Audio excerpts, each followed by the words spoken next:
ታችንንና ኃጢአተኛነታችንን ስለማናምን በራሳችን ሙሉ የሆነን ሰዎች የሚመስለን ስላለን ለዛ ነው በእነዚህ ዕለታት ላይ ቤተክርስቲያን ስለ ቅድስና በደንብ አድርጋ ታስተምራለች።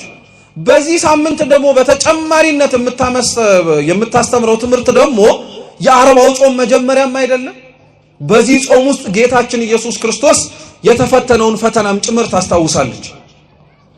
ሲነበብ የሰማችሁት ወንጌል ጌታችን መድኃኒታችን ኢየሱስ ክርስቶስ በዮርዳኖስ በዮሐንስ እጅ ተጠምቆ ከጨረሰ በኋላ ሳይውል ሳያድር ወደ ገዳመ ቆሮንቶስ ነው ሄደው።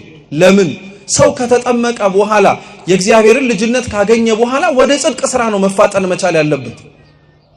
ሰው የእግዚአብሔርን ልጅነት ካገኘ በ40 በ80 ቀን ወደ ቤተክርስቲያን አንድነት ከገባ በኋላ ገብቷልና የማይወጣ አግኝቷልና የማያጣ እስኪመስል ድረስ እንደዚሁ ዝም ብሎ ዘመኑን በስራ ፈትነት እንዲያሳልፍ አይደረግም።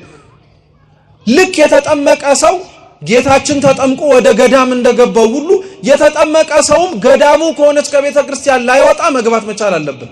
የጽድቅ ስራን የቅድስና ስራን መስራት እንዲጀምር ማለት ነው።